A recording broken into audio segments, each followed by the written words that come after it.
성공적인 대화를 위해 질문이 필수라고 믿는 당신은 오늘 이 영상을 보지 않으면 평생 대화의 하청업체로 살게 될 겁니다. 90%의 남성이 첫 대화에서 저지르는 치명적인 실수는 질문의 횟수가 아닙니다. 질문을 던지는 그 순간 당신의 사회적 지위가 바닥으로 곤두박질 친다는 사실 자체를 모른다는 것이죠. 단 30초만 집중하십시오. 당신이 선의로 던진 "어디 사세요?" 혹은 "무슨 일 하세요?" 라는 다정한 안부가 사실은 당신의 매력을 갉아먹는 독약이었음을 증명해 보이겠습니다. 다크 심리학의 관점에서 질문은 정보의 교환이 아닙니다. 그것은 명백한 정보의 구걸입니다. 비유하자면 당신은 지금 면접장에 앉아있는 지원자와 같습니다. 면접관인 그녀에게 합격점을 받기 위해 끊임없이 질문지를 내밀며 비위를 맞추고 있는 셈이죠. 질문을 받은 상대의 뇌는 즉각적으로 인지적 피로를 느낍니다. 대답을 고민해야 하고 적절한 단어를 골라야 하는 수고로움을 당신이 강요하고 있기 때문입니다. 당신을 만나 즐거워야 할 시간에 그녀는 숙제를 하고 있는 기분을 느끼게 됩니다. 결국 그녀의 뇌는 당신을 나를 귀찮게 하는 침입자 혹은 나의 승인을 갈구하는 하급자로 분류합니다. 입술로는 미소를 지을지언정 그녀의 무의식은 이미 탈출구를 찾고 있습니다. 질문은 연결의 도구가 아니라 당신의 결핍을 투명하게 보여주는 고백일 뿐입니다. 당신이 친절해지려고 노력할수록 아이러니하게도 그녀의 마음속 문고리는 더 굳게 잠기게 됩니다. 사냥감을 쫓아다니는 사냥꾼의 거친 숨소리를 듣고 어느 생명체가 마음을 열겠습니까? 하지만 진짜 비극은 따로 있습니다. 당신이 이렇게 질문 공세로 지쳐갈 때 어떤 남자들은 단 한마디의 질문 없이도 대화를 지배합니다. 그들은 질문 대신 이것을 던져 상대의 방어 기제를 단숨에 무력화시키죠. 그녀가 싸늘하게 식어가던 그 찰나의 순간을 열광적인 호기심으로 바꿀 수 있는 마키아벨리적 반전의 열쇠가 궁금하지 않으신가요? 이제 당신을 구걸하는 자에서 관찰하는 자로 격상시켜줄 그 잔인하고도 매혹적인 통찰의 세계로 안내하겠습니다.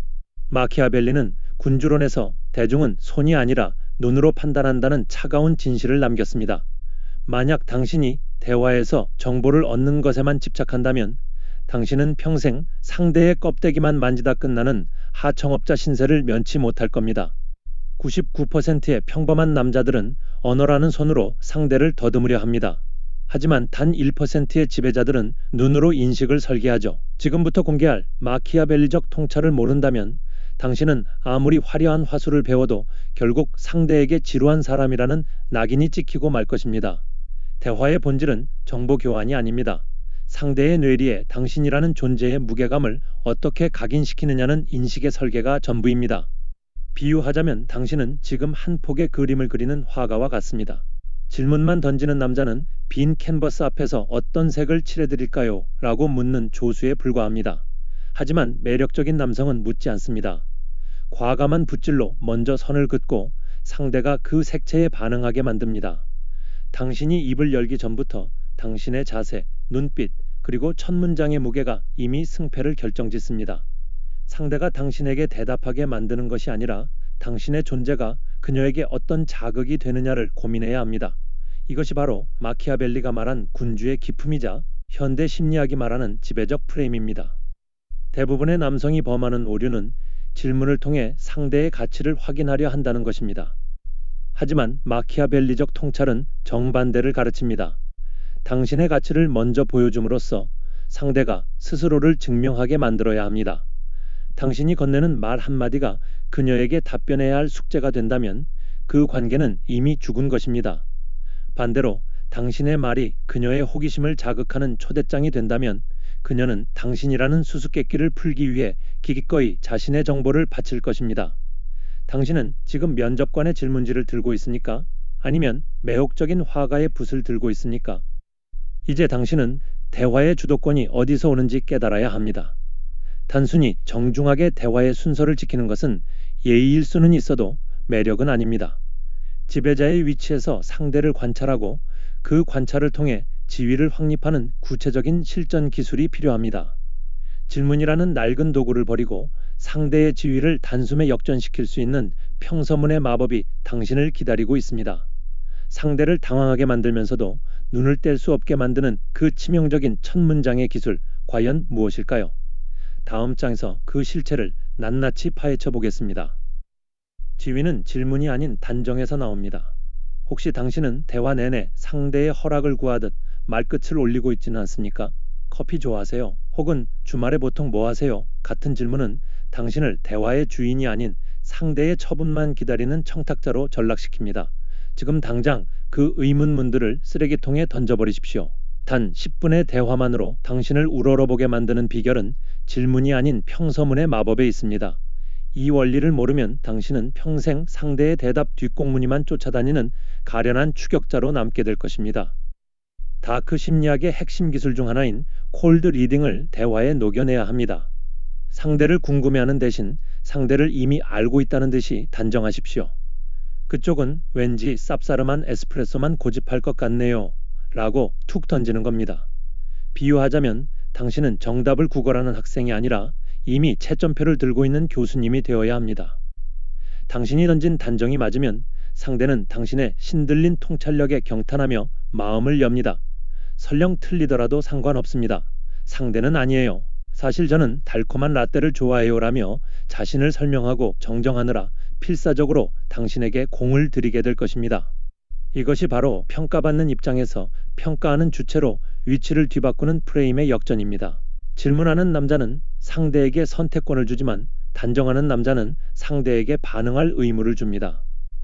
당신이 붓을 들고 강렬한 색채를 캔버스에 칠하면 상대는 그 그림이 마음에 드는지 아닌지를 설명하기 위해 당신의 곁으로 다가올 수밖에 없습니다.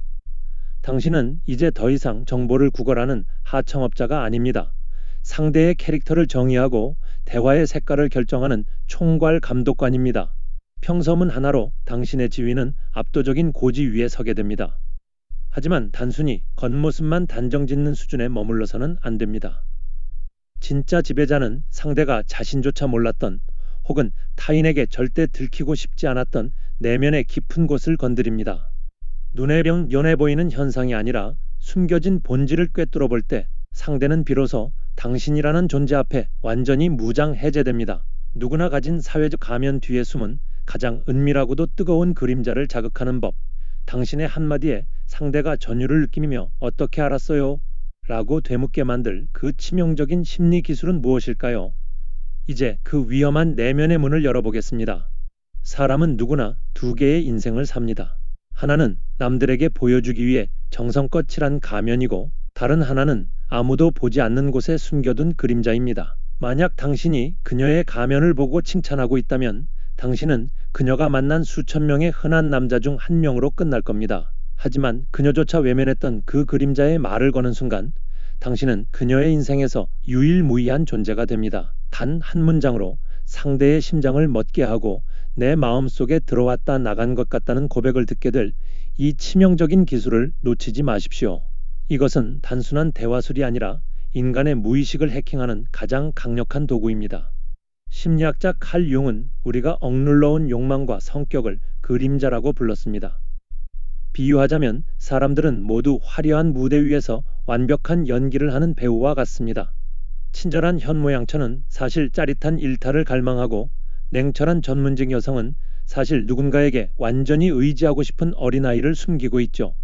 대다수의 남성은 무대 위의 배역에게 말을 겁니다. 참 성실하시네요.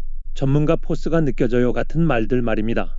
하지만 지배자는 무대 뒤편 어두운 조명 아래 홀로 있는 진짜 자아에게 말을 건넵니다. 책임감 있게 사느라 진짜 하고 싶었던 일들은 늘 뒷전이었을 것 같네요. 라고 말이죠. 이 한마디는 굳게 닫힌 마음의 빗장을 단숨에 부숴버립니다. 평생을 바른 사람 혹은 강한 사람으로 연기하며 지쳐있던 그녀에게 당신은 처음으로 휴식처가 되어주는 셈입니다. 당신이 그녀의 그림자를 건드리는 순간 그녀는 당신을 단순한 대화 상대가 아닌 자신의 영혼을 꿰뚫어보는 절대적인 이해자로 인식하게 됩니다. 마치 안개가 자욱한 숲속에서 유일하게 길을 알려주는 등불을 만난 기분을 느끼게 되죠. 그녀는 이제 당신에게 자신의 모든 것을 보여주고 싶어 안달이 날 겁니다. 자신의 가면이 아닌 진짜 모습을 봐준 유일한 남자니까요. 하지만 여기서 주의할 점이 있습니다. 너무 깊은 곳을 찔러놓고 수다스럽게 해명을 늘어놓는다면 그 신비로움은 순식간에 사라집니다. 칼날처럼 날카로운 통찰을 던졌다면 그 다음에는 그 칼날이 상대의 심장에 깊숙이 박힐 때까지 기다릴 줄 알아야 합니다. 많은 이들이 견디지 못해 무너지는 그 압도적인 정적이 오히려 당신을 더 거대한 존재로 보이게 한다는 사실을 알고 계십니까? 그녀가 당신의 한마디를 곱씹으며 온몸으로 전율을 느끼게 만들 그 정막의 기술, 침묵으로 상대를 중독시키는 법을 공개합니다.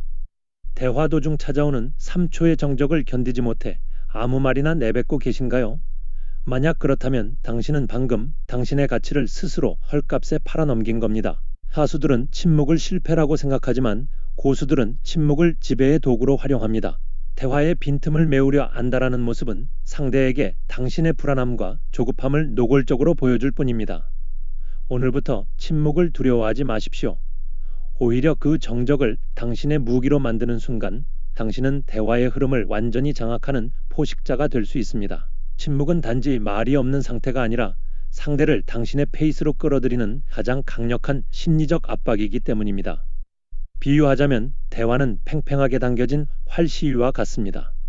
질문과 답변을 쉴 새 없이 주고받는 것은 활시위를 계속 흔들어 화살을 쏠 기회를 놓치는 것과 같습니다. 하지만 결정적인 통찰을 던진 뒤 찾아오는 침묵은 활시위를 끝까지 당겨 멈춘 상태입니다. 상대는 그 팽팽한 긴장감을 견디지 못하고 스스로 마음의 무장을 해제하게 됩니다. 당신이 던진 그림자에 대한 관찰이 상대의 가슴에 박혔을 때 구구절절 설명하며 그 가치를 훼손하지 마십시오. 가만히 상대의 눈을 응시하며 그 문장이 상대의 영혼 깊숙이 뿌리내릴 시간을 주어야 합니다. 3초, 아니 5초의 정적만으로도 상대는 당신을 감히 범접할 수 없는 깊이를 가진 남자로 인식하게 됩니다. 이것은 뇌의 인지적 종결 욕구를 이용한 고도의 심리전입니다. 인간의 뇌는 채워지지 않은 공백을 보면 본능적으로 그것을 메우려 노력합니다. 당신이 침묵을 지키면 상대는 그 압박감을 이기지 못해 더 많은 진실을 털어놓거나 당신의 눈치를 살피며 당신의 기분을 맞추려 들 것입니다. 침묵을 견디는 자가 대화의 지배권을 갖는다는 마키아벨리적 진실을 명심하십시오. 당신의 가치는 입을 열 때가 아니라 입을 닫고 상대를 온전히 담아낼 때 비로소 완성되는 법입니다. 평온하게 침묵을 다루는 당신의 모습은 그 자체로 거대한 산과 같은 위험을 뿜어냅니다. 하지만 침묵만으로 모든 것이 해결되지는 않습니다. 침묵으로 상대를 충분히 달고 놓았다면 이제는 당신이 설계한 판 위로 상대를 완전히 끌어들여야 합니다. 상대가 당신에게 대답하는 것을 넘어 당신에게 잘 보이기 위해 스스로를 증명하게 만드는 고도의 심리 프레임이 존재합니다. 상대의 질문을 역으로 이용해 주도권을 빼앗고 당신이라는 수수께끼를 풀기 위해 그녀가 평생을 바치게 만드는 법, 대화의 문법을 완전히 파괴하고 당신을 절대적 프라이즈로 격상시키는 프레임 역전의 기술은 무엇일까요? 이제 대화의 판도를 바꾸는 최종 전략으로 들어갑니다.